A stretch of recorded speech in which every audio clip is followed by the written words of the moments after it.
The first human delegation arrived at Conclave Station aboard a modified deep space freighter. Not a warship. Not a diplomatic cruiser. A freighter, retrofitted with life support modules and a borrowed translation array that kept mistranslating the word ambassador as merchant of words. This was not an accident of budget. It was a statement of honesty. Humanity had been watching Council transmissions for 11 years before making contact. We knew exactly what they thought of us.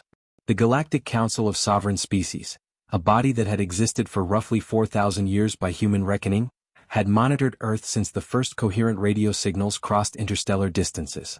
Their internal classification for humanity, declassified decades later, was straightforward: preconvergent, self-limiting, high-entropy civilization. Projected natural extinction or stagnation within 2 centuries. Low priority. It wasn't hostility. It was indifference, which is arguably worse. When humanity developed a working Alcubierre-adjacent drive system, not the elegant theoretical version, but a brutish, power-hungry, radiation-leaking prototype that burned through fuel rods at a rate that made Council engineers wince, the response from Conclave Station was muted. The Varesh Collective sent a brief acknowledgement. The Drenithi hierarchy filed a standard first contact protocol. The Solen Federation, oldest member of the Council, sent nothing at all. Ambassador Priya Chandrasekharan, 47 years old, former deep-sea geologist turned career diplomat, read the silence correctly. She had studied silences for most of her career, the silence of ocean trenches, of committee rooms, of budget hearings where the answer was already no. She requested a council seat anyway. The vote passed with the minimum threshold. Technically, membership required a species to demonstrate sovereign territorial integrity and the capacity for sustained interstellar transit. Humanity had both, barely. Our territory was one star system.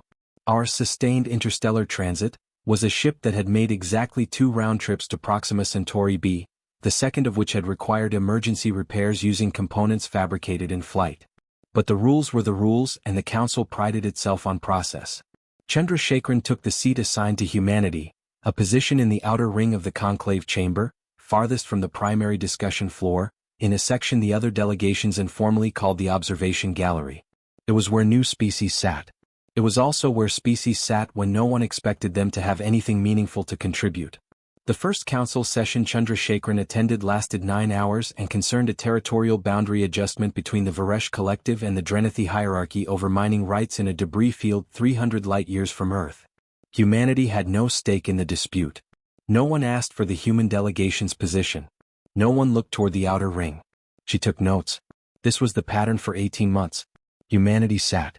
Humanity watched. Humanity took notes. The Council debated resource allocation, trade route priority, refugee resettlement from a dying star system near the galactic core.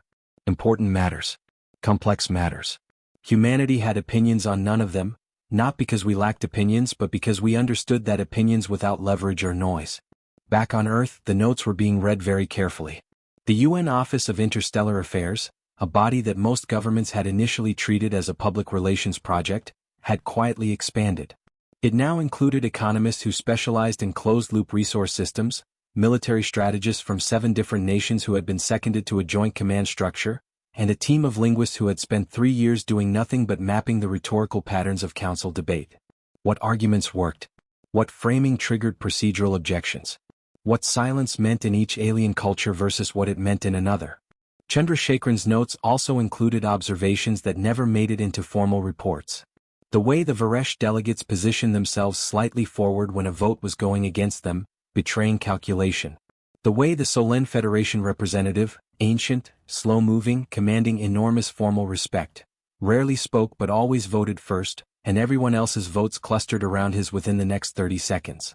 The way the Council's session scheduling systematically favored species whose biological rhythms matched the station's artificial day cycle, which had been set according to Drenithi physiology. Small things. Structural things. The kind of things you only notice when you're sitting in the back with nothing to do but watch. On the 403rd day of humanity's council membership, something changed. The Solen Federation representative, whose name in the original tongue, translated roughly as third iteration of the enduring voice, and whom the human delegation had taken to calling simply the elder in private, spoke to Chandrasekharan directly for the first time. Not during session. Afterward, in the corridor outside the chamber, moving with the unhurried deliberateness of a species that had watched 4,000 years of other species arrive and leave. "You have not spoken once in open session," he said through the translation array. The syntax was old, formal. "No," Chandrasekharan agreed. "Why?" She considered the question for a moment. Then she said, "Because we're not ready yet." The elder was quiet for a long time. Long enough that the translation array flagged the pause as potentially indicating a processing failure and offered to re-render. She waved it off. "Ready for what?" the elder finally asked. "To be useful," she said. He walked away without responding. But Chandrasekharan noted, as she noted everything, that his movement pattern shifted slightly. A minute adjustment of posture. In the behavioral profiles the human team had built over 18 months of observation, that particular shift had one consistent correlation. Recalibration. He was updating his model of something. She filed the observation when she returned to the delegation's quarters. Marked it, significant. Continued to monitor. 3 weeks later, the first signals arrived at Conclave Station from the outer monitoring network. Fragmentary. Spread across multiple frequencies. The kind of signal pattern that, if you had the right analytical framework, told a specific story. Something was moving. Something large. Something that had not been there before. The Council's automated threat assessment system classified it as probable sensor interference, deep space background noise, common enough near certain stellar formations. The classification was logged and filed. The human delegation's communications team had their own intercept. Their own analytical framework. Built not from 4,000 years of Council protocol but from decades of Cold War signals intelligence, submarine tracking, satellite reconnaissance, and hard lessons about the cost of misreading ambiguous data. Chandrasekharan read the analysis at 0300 station time. She did not panic. She opened a secure channel to Earth. She requested an emergency call with the Joint Interstellar Command. Then she made herself a cup of tea, sat down, and spent the next 2 hours rereading every file she had on the Council's emergency response procedures. The lights in the outer ring of the conclave were always slightly dimmer than the main chamber. The energy allocation, like everything else in the station, had been set according to the requirements of more established species. Humanities section ran on a budget that reflected its perceived importance. For now, Chandrasekharan thought that was fine. The dark was where you learned to see. The signal didn't look like a fleet. That was the first problem.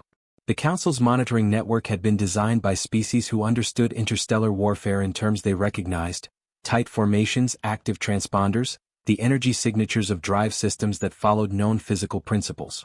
The network was, in its own way, a masterpiece of collective engineering. 4,000 years of accumulated threat data, refined into detection algorithms that could identify a Drenathy patrol squadron at 6 light-years or map the drive plume of a Varesh freighter convoy from the spectral noise alone. It was very good at finding things it had been designed to find.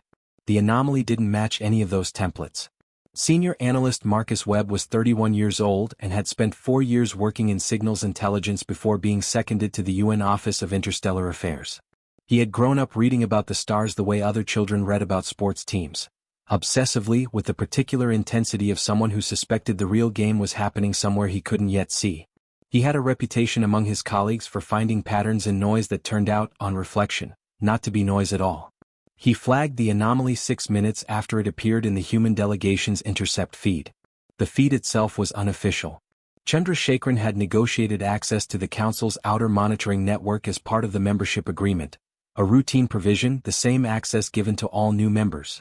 What she had not disclosed was that the human team had spent 8 months building a secondary analysis layer on top of the raw data stream, running their own classification algorithms in parallel with the Council's automated system. The Council's system said, probable sensor interference.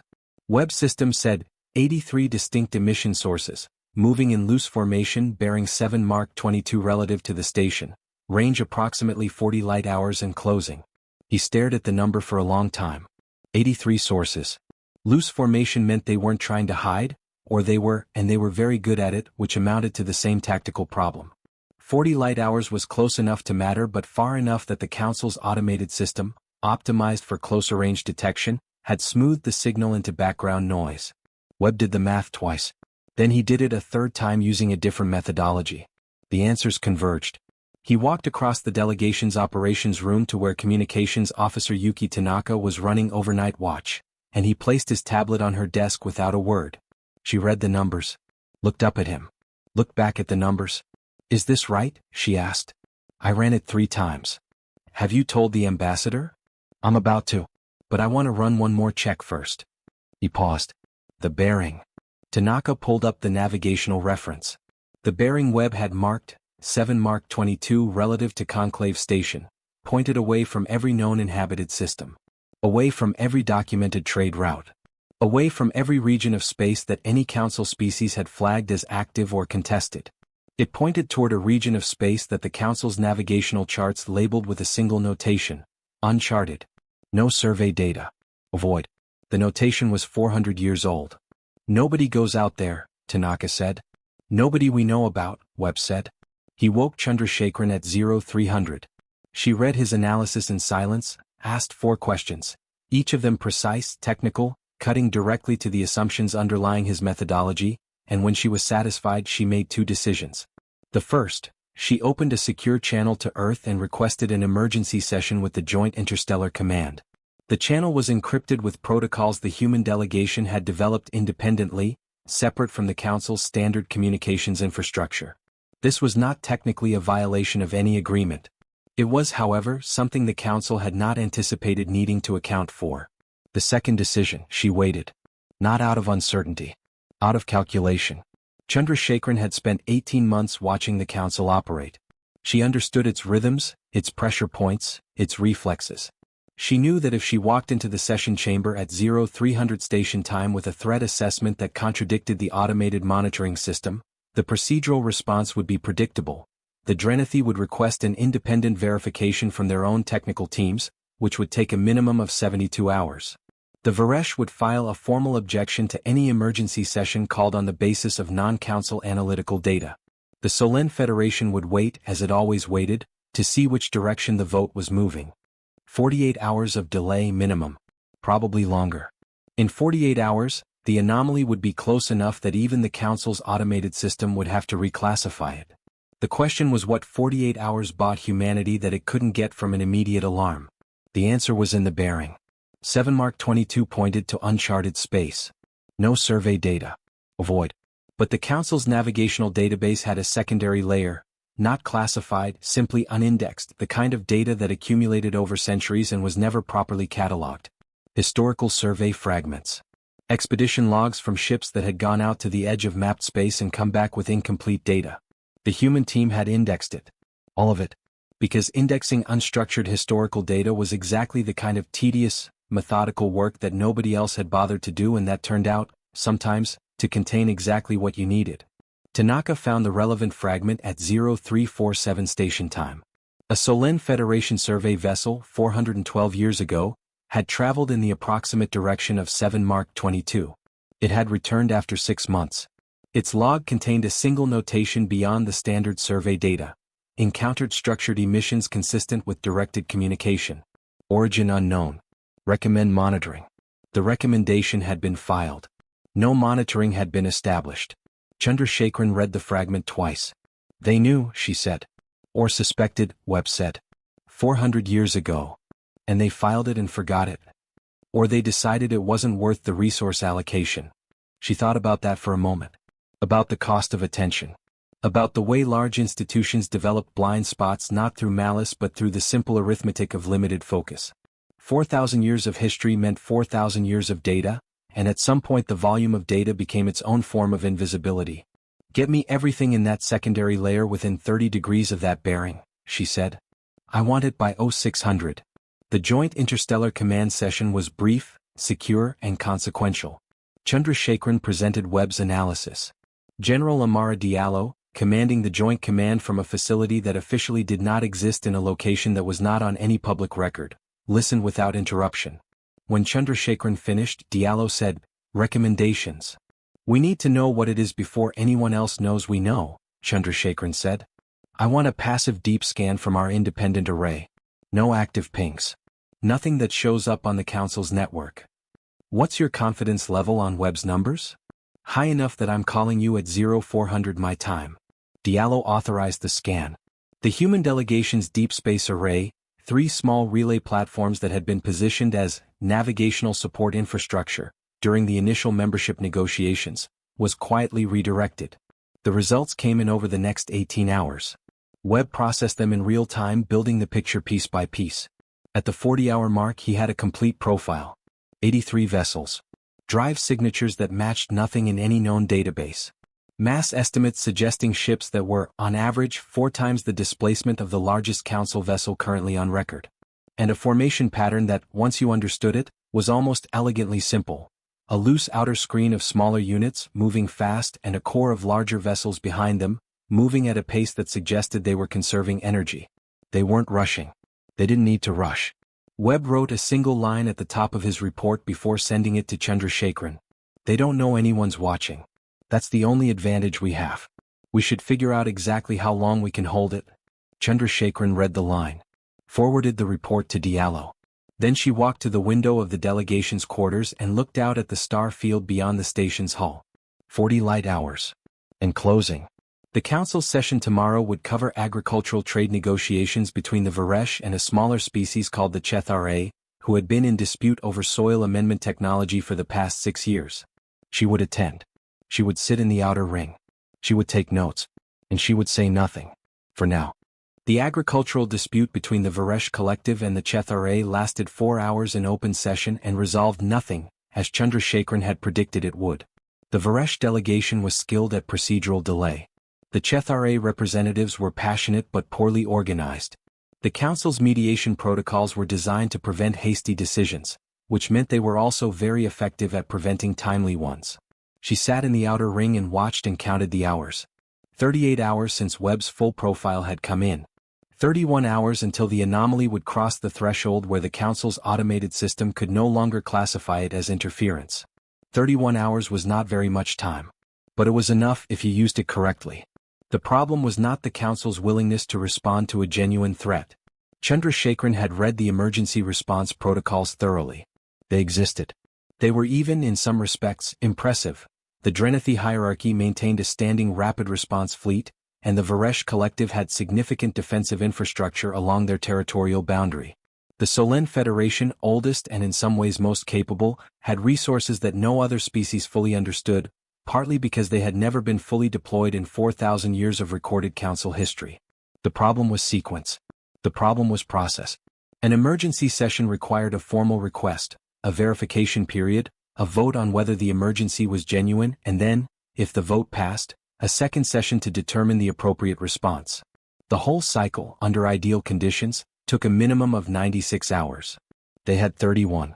There was a provision for immediate executive action by the Council's Security Directorate, a small body of representatives from the 5 most senior member species. But that provision had been invoked exactly twice in 4,000 years, and both times the threat had been visible to every monitoring system simultaneously. Not a signal in the noise. A fire in the room. This was not a fire in the room.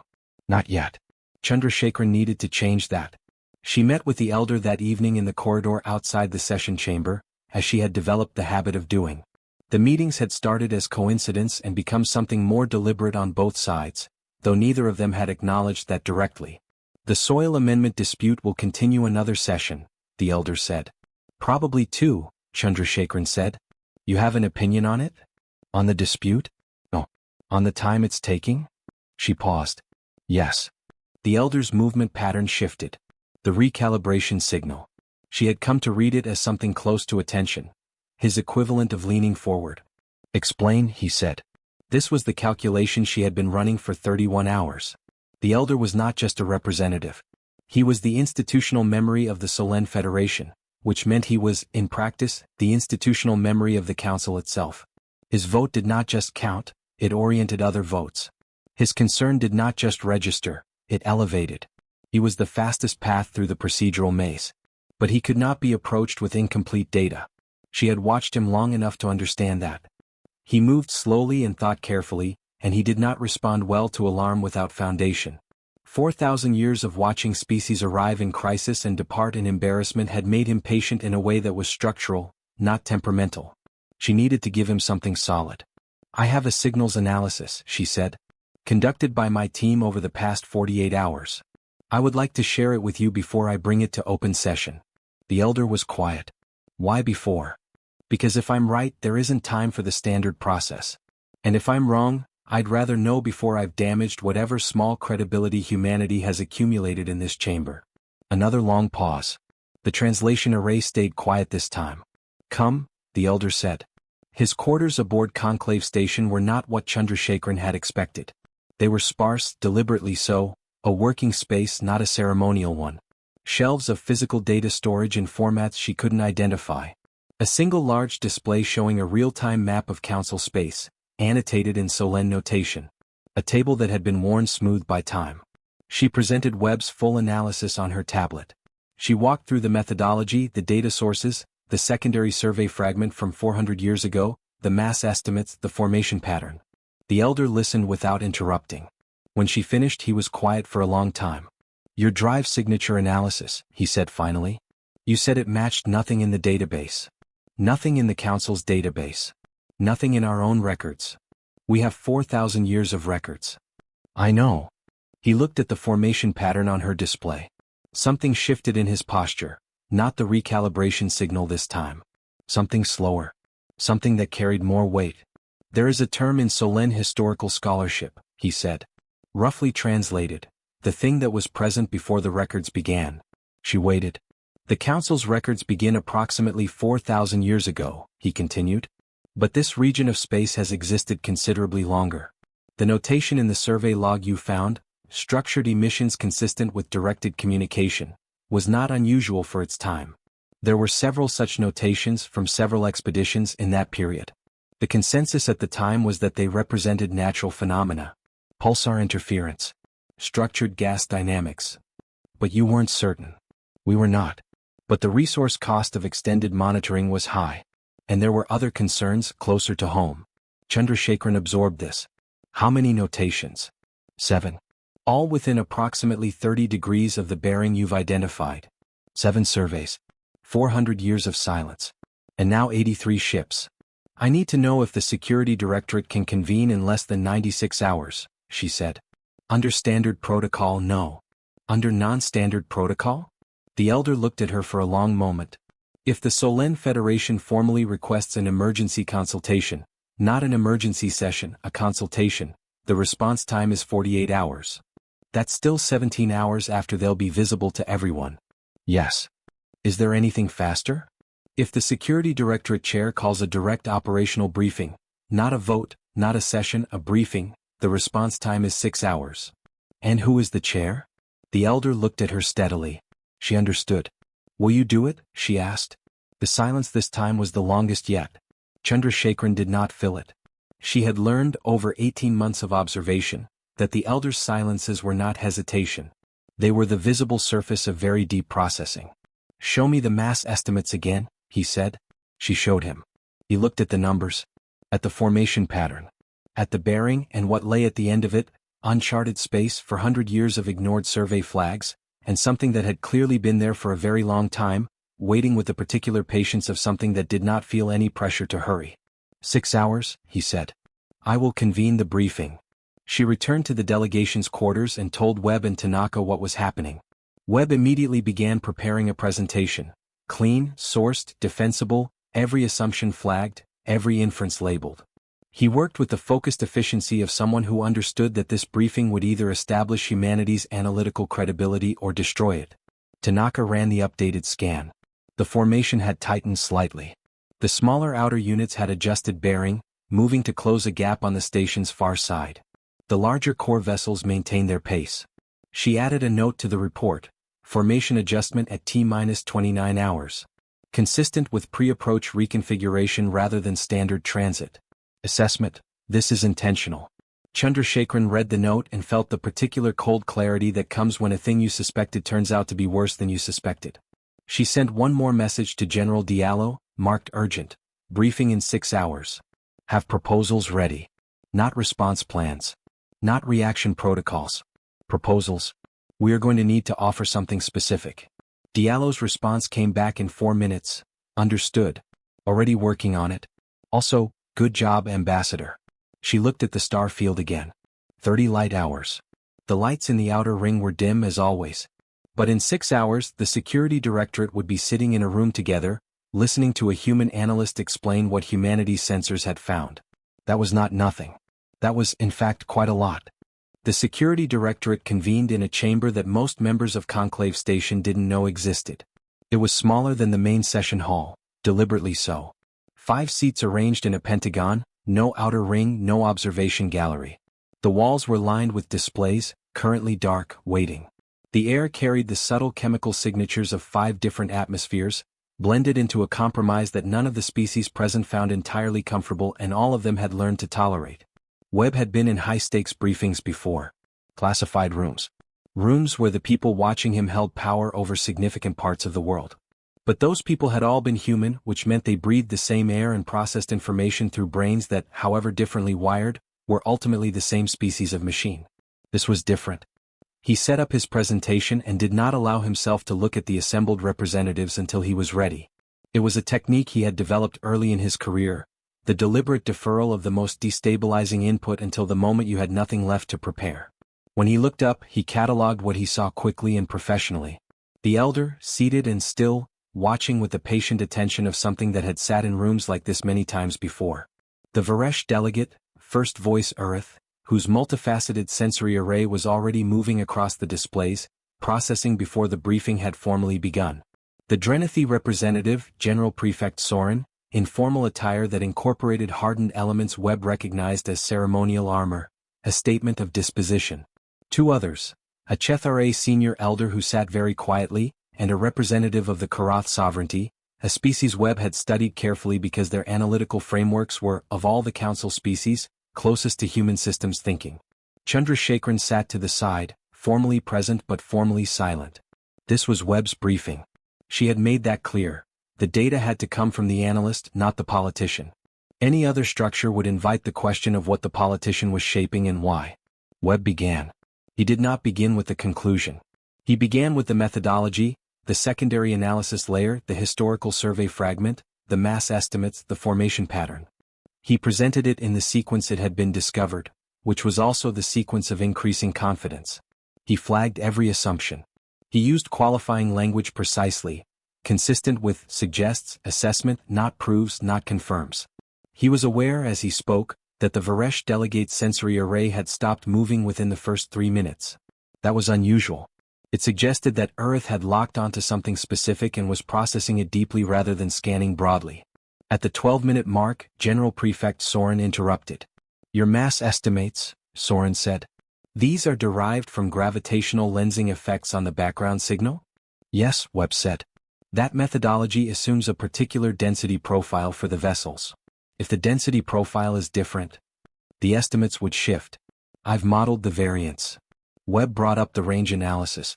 Lower bound is still 41 vessels at minimum 3 times council standard displacement. Upper bound is 112 at up to 6 times. The central estimate is 83 at 4 times. Soren studied the range. The ceremonial armor didn't move. Even the lower bound, Soren said, represents a force with no equivalent in council records. "Yes," Webb said. "That's correct." The Korath representative, who had not yet spoken, said something in the original tongue that the translation array rendered as, "When did you first identify this?" 48 hours ago, Webb said. "And you waited 48 hours before bringing it to the directorate." It was not precisely a question. Webb answered it as one anyway. Ambassador Chandrasekharan determined that presenting incomplete data to the full council would trigger procedural delays that would expire before the data became complete.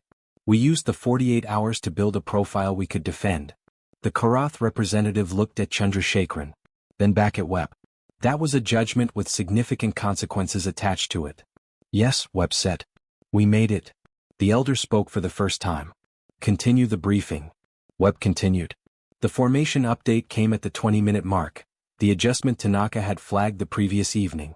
He presented it cleanly with the notation, consistent with pre-approach reconfiguration rather than standard transit.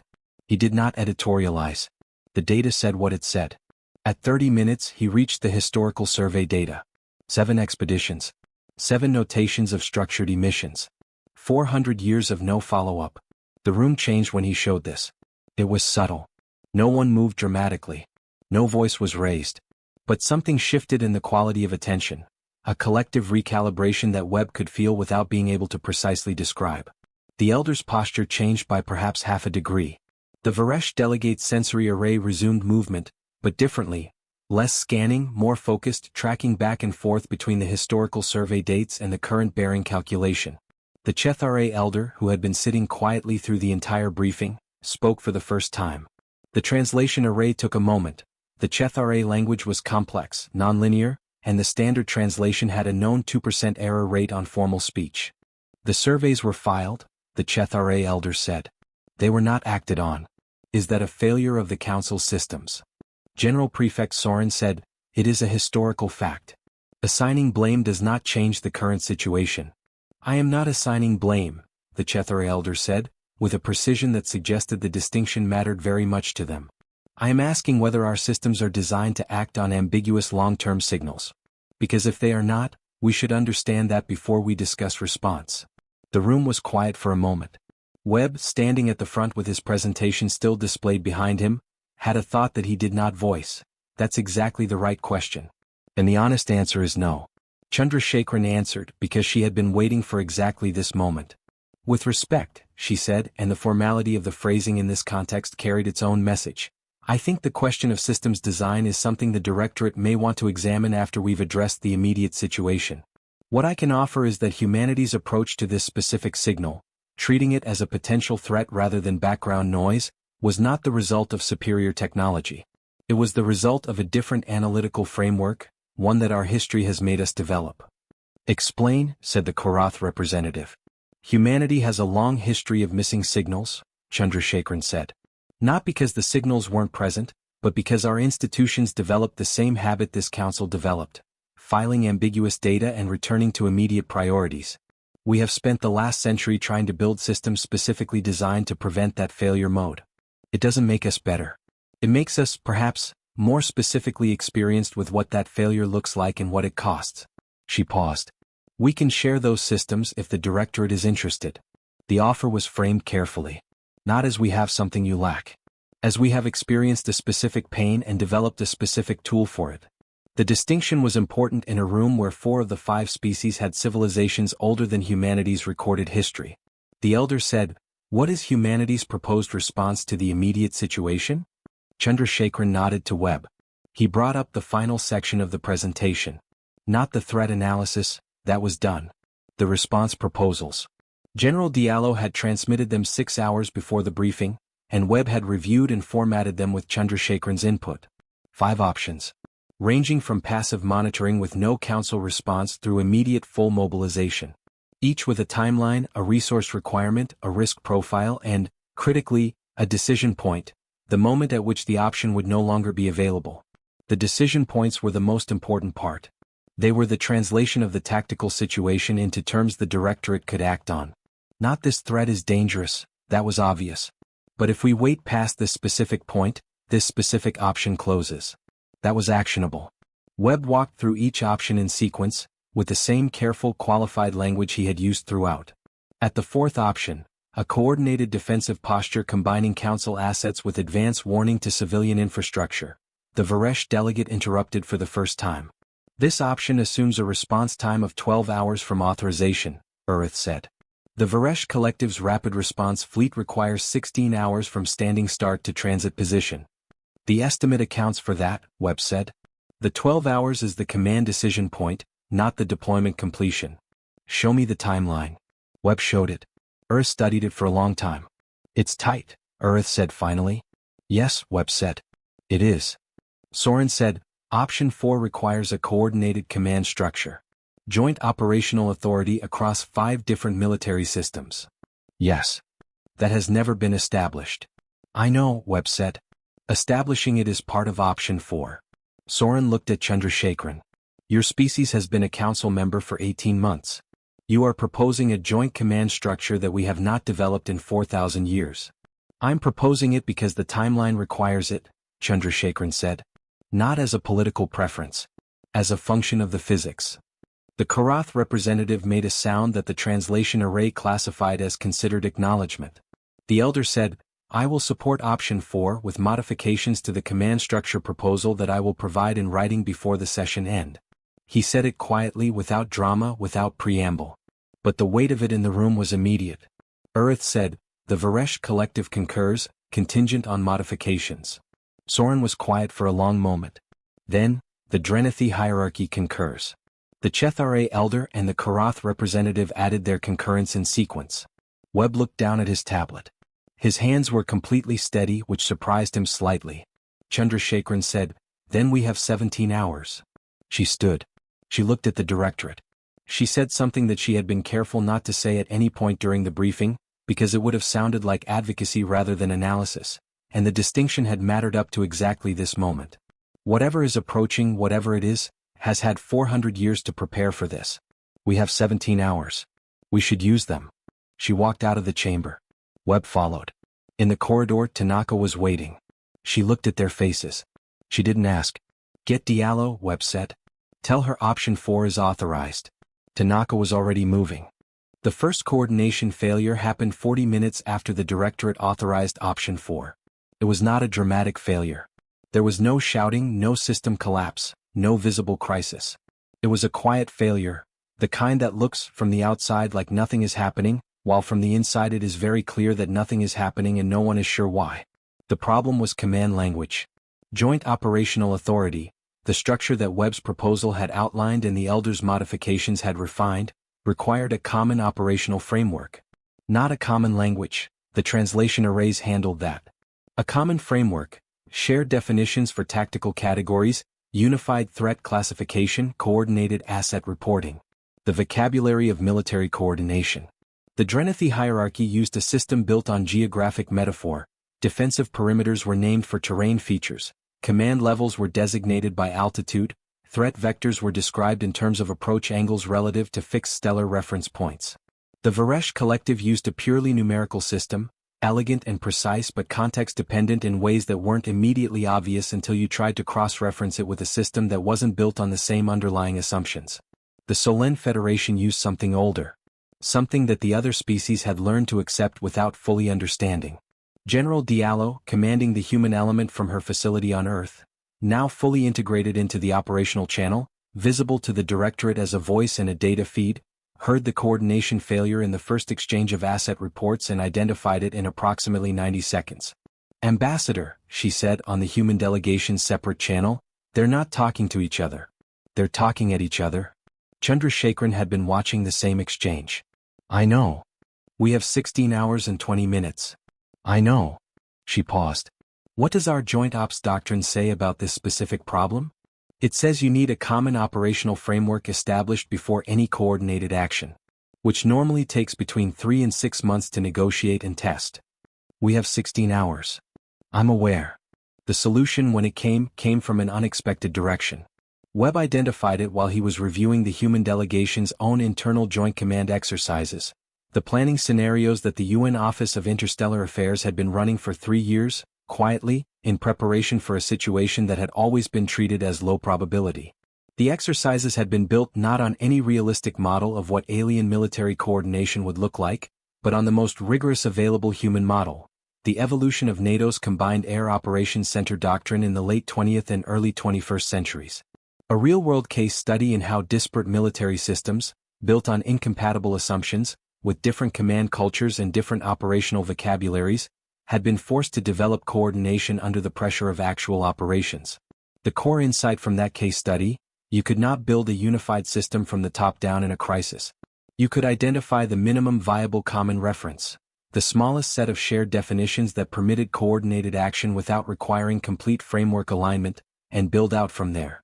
Webb had written a version of that minimum viable common reference 2 years ago as a theoretical exercise. He had never expected to use it. He retrieved it from the delegation's secure archive. He spent 20 minutes adapting it to the specific systems in the current operational channel. Then he presented it to Diallo. She looked at it. "This isn't perfect. No. There are gaps.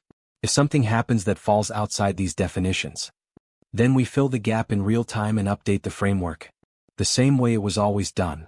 Diallo was quiet for a moment. Then, "Send it to the channel."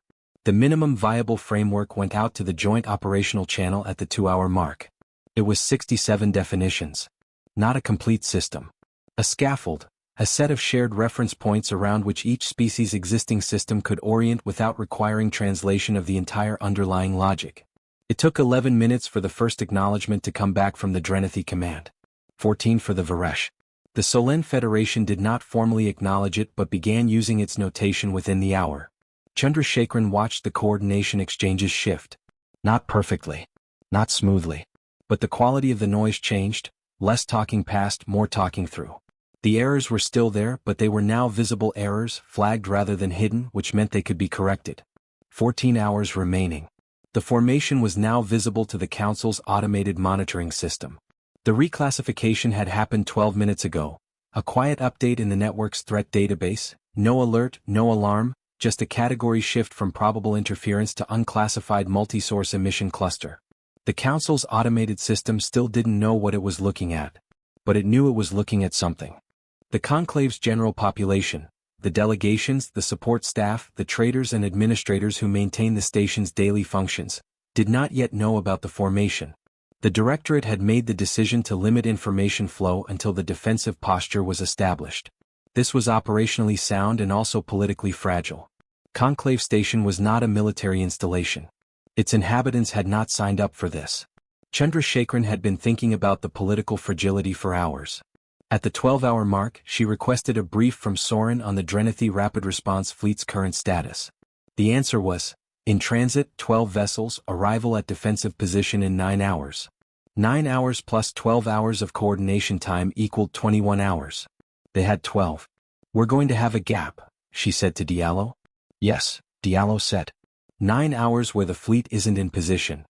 What do we have that can fill it? Diallo's answer was precise. Humanity has 2 armed vessels in this region. Both are patrol craft, equivalent to roughly 1/3 the combat capacity of a Drenethi escort. In terms of actual military deterrence, they are not relevant. Chandrasekharan considered this.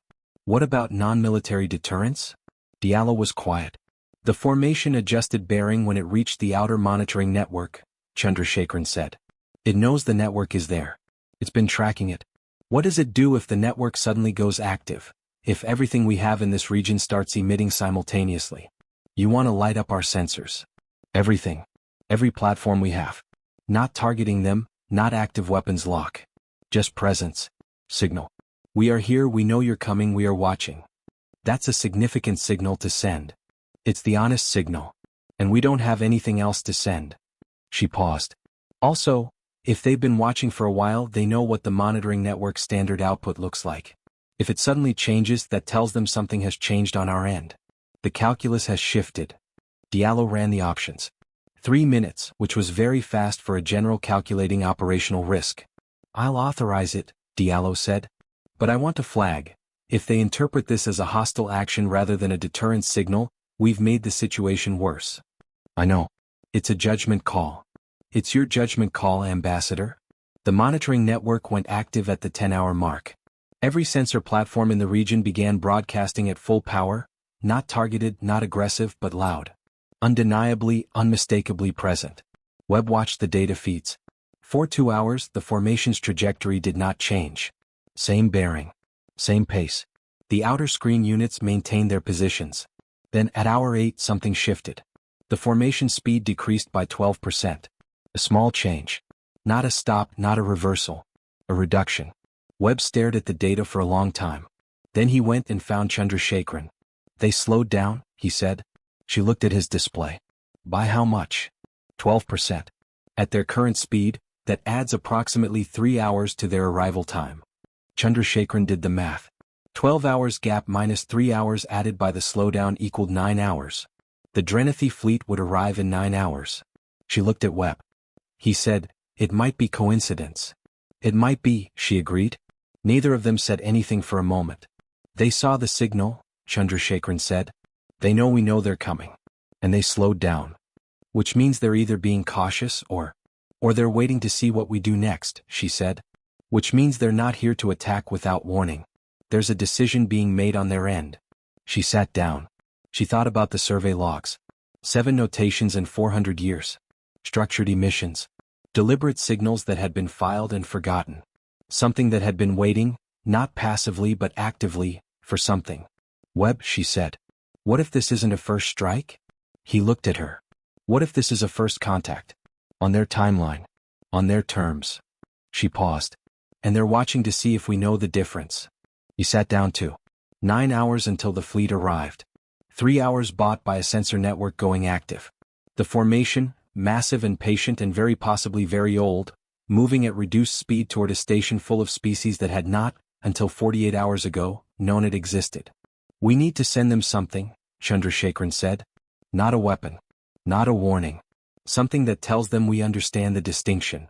What does that look like? She was already thinking.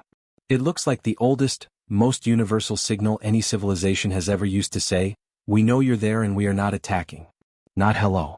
Not welcome. Just we see you. We are not moving to strike. She stood up. Get me Diallo. And get me the Elder. At the same time. The Elder listened to the proposal without moving. He was good at that, the absolute stillness that Chandrasekharan had initially read as disengagement and had come to understand as the opposite. When the Elder was still, he was fully present. When he moved, he was processing the conclusion. You want to transmit a signal to an unidentified approaching force, he said when she finished, before their intentions are established, before the defensive fleet is in position, and without formal directorate authorization. I want directorate authorization, Chandrasekharan said.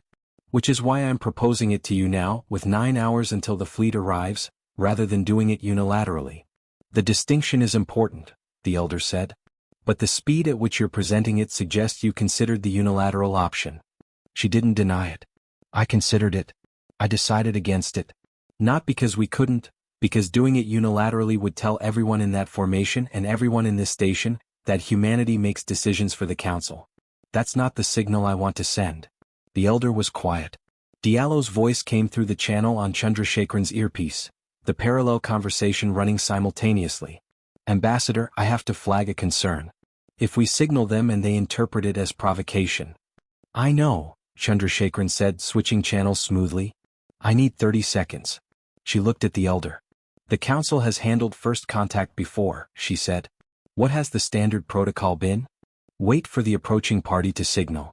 Respond to their signal using established contact protocols. And when the approaching party doesn't signal?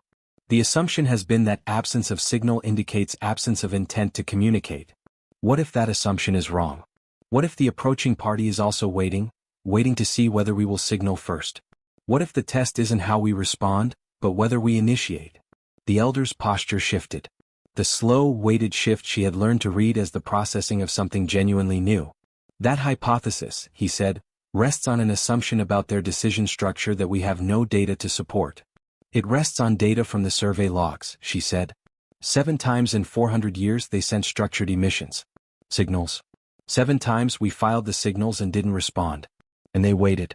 They're still waiting. They're out there, right now, 8 hours away, and they slowed down when our monitoring network went active. Not stopped, slowed. That's not the behavior of a fleet preparing an attack. That's the behavior of a party that is watching to see what we do. She pulled up the formation data on her tablet and turned it to face him. Look at the deceleration timing. It starts approximately 6 minutes after our network went fully active. 6 minutes is consistent with light-speed transmission delay at their current distance. They received our signal, processed it, and reduced speed. That's a response. The Elder looked at the data. They're in a conversation with us already, Chandrasekharan said. We just haven't acknowledged it yet. Another long silence. Diallo, on the earpiece, was running the numbers with her own team. The signal we want to send, Chandrasekharan continued. We're not proposing a full first contact communication package. We're not broadcasting coordinates or historical data or any of the standard protocols. We're proposing something much simpler, a mathematical sequence, broadcast on the same frequencies they used in the original survey-era transmissions, structured to indicate reception and acknowledgement. We heard you 400 years ago. We know that now. We are acknowledging it. You believe they will recognize it, the Elder said. I believe any civilization that has been monitoring this region for 400 years will recognize a deliberate reference to their own historical transmissions. Yes. And if they don't? Then we've sent a mathematical sequence into empty space, which doesn't change anything. And if they recognize it but interpret it differently than you intend? Chandrasekharan thought for a moment. Every first contact in history has carried that risk, she said. The Council's standard protocol, wait for them to signal first, doesn't eliminate the risk. It just makes it the other party's responsibility. She paused. Waiting until they're 6 hours out and the fleet is in position and we're fully armed and braced, that's a message too. It says, we didn't respond until we were ready to fight. I don't think that's the message we want to lead with, if there's any chance this is something other than a military approach. The elder turned to look at the formation display on the wall. For a long time he said nothing. Diallo said in Chandrasekharan's ear, Ambassador, my analysts have run the deceleration data 6 different ways. The timing correlation is statistically significant. I think your read is right. But I want to be honest with you, I'm still not certain, and 8 hours is not much time to be wrong. I know, Chandrasekharan said quietly. It's your call, Diallo said. And I'll back whatever you decide. She looked at the elder. Will you take this to the directorate? He turned from the display. His movement was slower than usual. The weight of something very old. Yes, he said. The directorate convened within the hour. The debate was not long, the timeline didn't permit long, but it was real. Soren's concern was the defensive gap. Signaling before the fleet was in position created the appearance of weakness. The Varesh delegate wanted to know what the signal content would be exactly and who would control the transmission. The Korath representative asked a question that no one else had asked, which was, if this works, if this is first contact and it proceeds constructively, what authority does the directorate have to negotiate on behalf of all council species? Nobody had a clean answer to that. Chandrasekharan noted it and moved past it, because the Korath representative's question was exactly right and exactly unsolvable in the time available. She had drafted the signal content with Webb over the previous 2 hours. It was 47 seconds of mathematical transmission, a deliberate reference to the frequency and encoding pattern from the original Survey-era emissions, combined with a prime number sequencing that served as a universal indicator of intentional, structured communication. No language. No images. No claims or demands. A mathematical handshake. The elder endorsed it. Soren, after reviewing the content, concurred. The rest followed. The transmission went out at hour 7. Then they waited. Webb tracked the signal propagation. At current distance, the transmission would reach the formation in approximately 40 minutes. Any response would take another 40 minutes to return. 80 minutes total if they responded immediately. They waited 87 minutes. The response came in on the same frequency band as the original Survey-era transmissions. It was not a mathematical sequence. It was not a language. It was something that Webb had to run through 3 different analytical frameworks before he had a confident characterization of what it was. It's the sequence, he said. Our sequence. Played back to us. With additions. Chandrasekharan looked at the display. The formation had taken humanity's 47-second transmission and returned it, intact, unmodified, with 17 additional seconds of new material appended at the end. What's the new material? She asked. Working on it. Webb ran the 17 seconds through pattern analysis. His face was very still in the way that meant he was processing something significant. It's the Survey-era original signal. The one from 400 years ago. They sent us our signal and then they sent us back the one we didn't answer. The room was quiet. They're telling us they remember, Chandrasekharan said. They're telling us they know we missed it, Webb said. Or ignored it. Or both. She thought about that for a moment. Not accusation, she said. Context. They're giving us context. They're saying, this is the conversation that should have started 400 years ago. The formation speed held steady. Not decelerating further. Not accelerating. Holding. Waiting again. Chandrasekharan looked at the clock. 6 hours until the Drenathi fleet arrived. 7 hours until the formation reached visual detection range of the station. She thought about everything that had happened in the past 4 days. The signal Webb had found in the noise. The 48 hours of silence. The elder's briefing room. The coordination failure and the minimum viable framework. The monitoring network going active. The deceleration. The mathematical handshake. A negotiation. That was what this was. It had been a negotiation from the moment the formation slowed down. She went back to the directorate. She presented the response analysis. She watched the room absorb it. Then she said, we need to send another signal. Longer this time. And we need to decide, before we send it, whether we're treating this as a military approach or a diplomatic one. Because the next thing we transmit will tell them which one we've chosen. And I don't think we can take it back after that. Soren said, we don't know their intentions. No, Chandrasekharan said. We know their behavior. And their behavior has been, consistently, to respond proportionally to what we send. We send a monitoring network going active. They slowed down.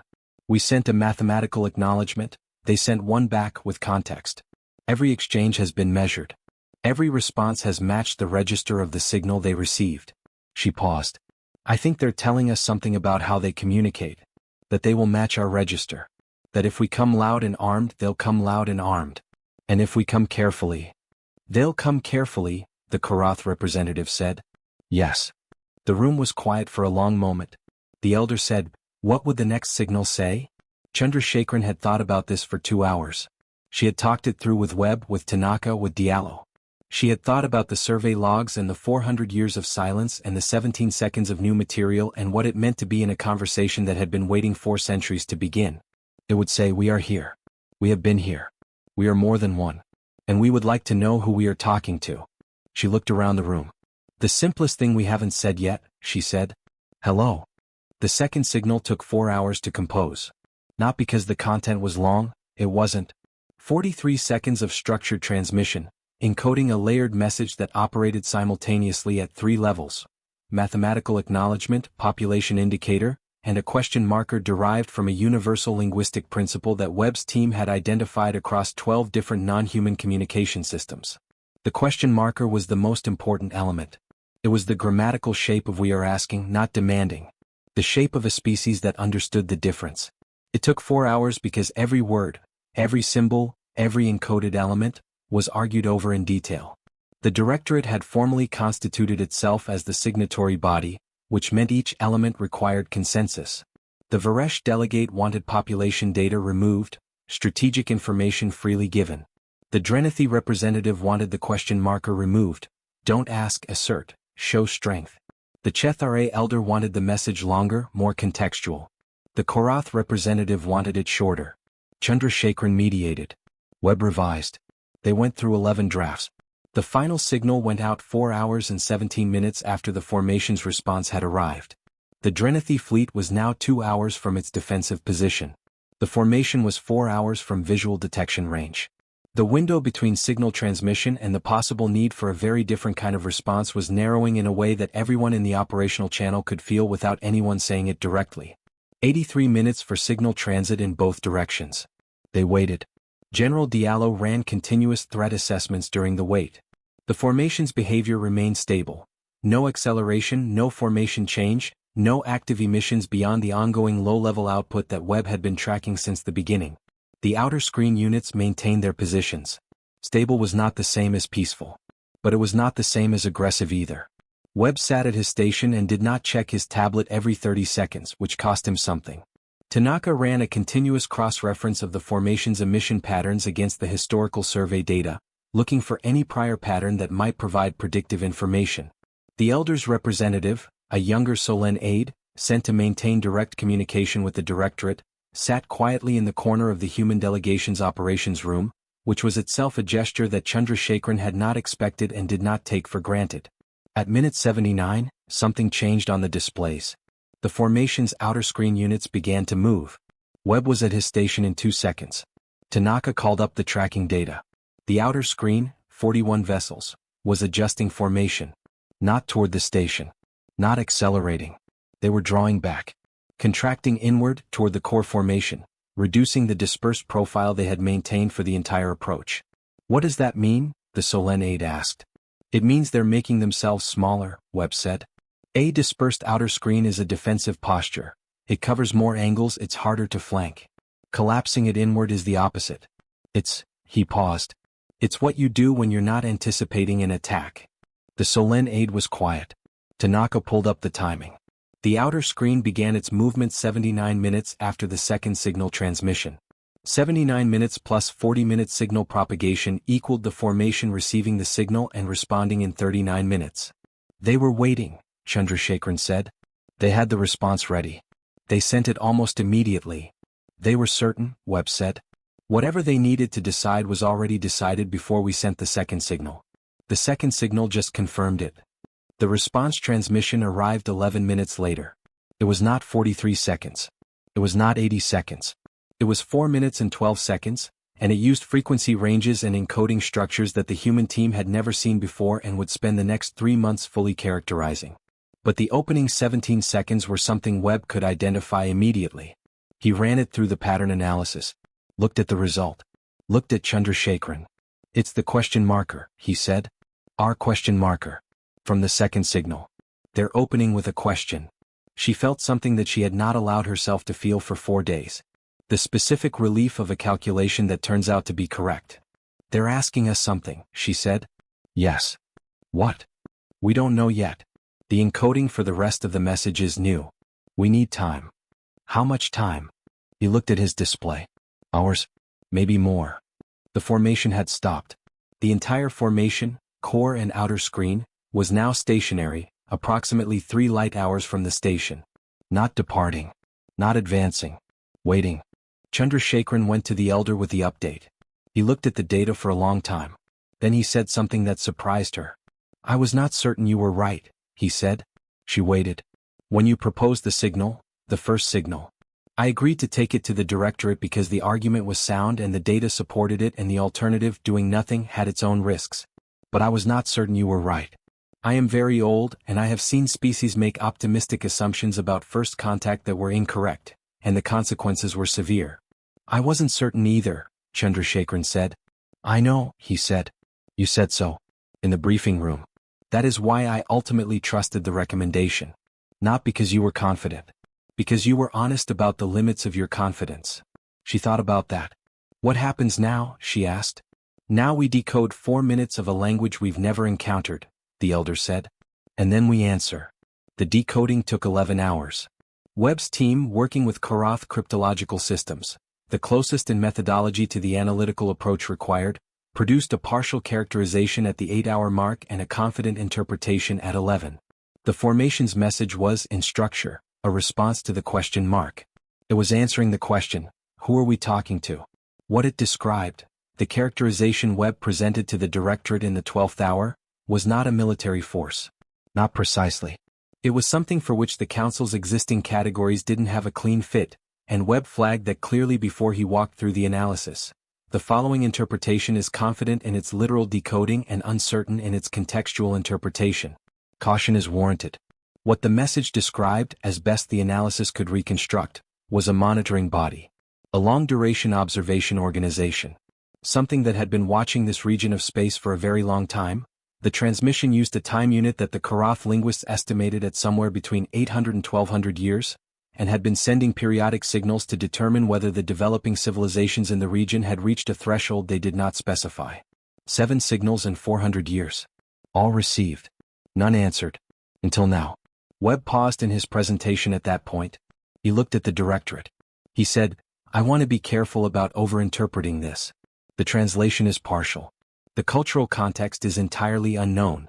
What I can say with reasonable confidence is that the message describes an organization that has been observing, not threatening, and that the current approach appears to have been initiated in response to a specific condition being met.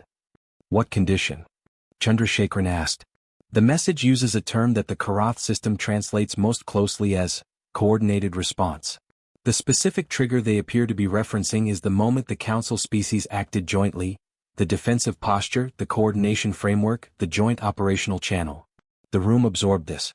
The Karath representative said, they were waiting for us to cooperate with each other. Webb said, that's one interpretation. It may not be. It is consistent with the data, the Karath representative said. All of it. The 7 signals were tests of whether the receiver could respond. The lack of response, for 400 years, may have been understood as the receiver not being ready. The coordinated activity of the past 4 days, visible in our sensory missions and our command communications, may have been understood as readiness. The elder said, readiness for what? Nobody answered. Chandrasekharan thought about the 4 days that had just passed. The signal and the noise. The 48 hours of silence. The minimum viable framework. The monitoring network going active. The mathematical handshake. The question mark. The formation stopping. She thought about what humanity had actually done in those 4 days that was different from what anyone else had done. Not better technology. Not more firepower. A different way of reading the situation, built from a history of getting it wrong in very specific ways and developing very specific tools to prevent getting it wrong the same way twice. She thought about what it meant to sit in the outer ring of a council chamber for 18 months and take notes and say nothing until you had something worth saying. She thought about the elder's words, not because you were confident. Because you were honest about the limits of your confidence. I think, she said carefully, that we should send a response. And I think the response should be another question. She looked at the directorate. We've been here for 18 months, she said. We sat in the outer ring and we watched and we learned how this council works and what it needs and where the gaps are. We found the signal that nobody else found. We built the coordination framework in 16 hours that hadn't been built in 4,000 years. We initiated first contact with an entity that had been trying to start a conversation for 4 centuries. She paused. I'm not saying any of that to claim credit. I'm saying it to make a point about what humanity is. We're not the most powerful species in this room. We're not the oldest or the most technically sophisticated. We're new here. We're still learning the rules. She looked at the elder. But we've spent our entire history learning from failure. Getting things catastrophically wrong and then, if we survived it, figuring out exactly how we got it wrong and building the tools to avoid getting it wrong the same way again. She turned to look at the formation data on the wall. 83 vessels. Stationary. Waiting. Whatever they were watching for, she said. Whatever coordination or readiness or capacity they were waiting to see, I think they weren't looking for military strength. I think they were looking for something harder than that. They were looking for species that could look at an ambiguous signal and choose understanding before they chose defense. She looked at Soren. The Drenethi fleet is in position. We could lock full targeting solutions on that formation right now and they would know it. That's an option. I'm not recommending it. She looked at Earth. We could transmit on the broadest band we have and announce to every species in this region that there's an unidentified force in council space. That's an option. I'm not recommending it either. She looked at the elder. I'm recommending that we send them another question. A bigger one. The one they've actually been waiting 400 years for us to ask. The elder said, What question? She looked at him steadily. What do you need from us? She said. That's the question. Not what are you? Not what do you want? What do you need from us? Because that's the question that tells them, and tells us, what kind of relationship this is going to be. The elder was still for a very long time. When he moved, it was to stand. In 4,000 years of council history, the elder, the third iteration of the enduring voice, had stood during an active session exactly 7 times. The human delegation had records of 4 of those instances. In each of them, it had marked the moment when a decision shifted from being a negotiation to being a fact. He said, I endorse this recommendation. Without modification. The vote was unanimous. The third signal took 40 minutes to compose. It was 11 seconds long. When it reached the formation, the response came back in 62 minutes, faster than any prior exchange. It was longer than the previous message, and the encoding was partially familiar now, which meant Webb's team could begin characterization within the hour rather than after. The full interpretation took 6 hours. It was not a threat. It was not a demand. It was not a warning. It was a list, partial, translated across an enormous gap of culture and biology and time, with all the uncertainty that implied, of things that a monitoring organization, 800 to 1200 years old, had observed in this region of space and had been waiting to share with someone who was ready to receive. Things it had seen. Things it had learned. Things that, in its judgment, the species in this region would need to know. The list was long. The session that followed, the first formal contact session between the council and the approaching formation, held in the main chamber with every delegation present and the full translation array engaged and Webb's team running real-time cross-reference against everything they had built in the previous 4 days, lasted 9 hours. Chandrasekharan sat in the outer ring. But this time people looked toward the outer ring. And this time she had something to say. The Galactic Council had spent 4,000 years building the architecture of interstellar civilization. They had done it well with care and patience and the wisdom of long experience. They had also developed, as all large institutions develop, the capacity to miss the thing that didn't fit their existing frameworks. The signal and the noise. The survey notation filed and forgotten. The conversation that had been waiting to begin. Humanity had not been in the council long enough to develop those particular blind spots. We had our own, different ones, some of them worse. But in this specific moment, with this specific problem, the thing we had brought to the outer ring was exactly the thing that was needed. Not power. Not seniority. Not the accumulated certainty of 4,000 years. The practiced, deliberate, hard-won habit of looking for what you might have missed. The lights in the session chamber were the same as they had always been. Bright in the center, dim at the edges, calibrated for species whose rhythms were not ours. But the outer ring for the first time was visible.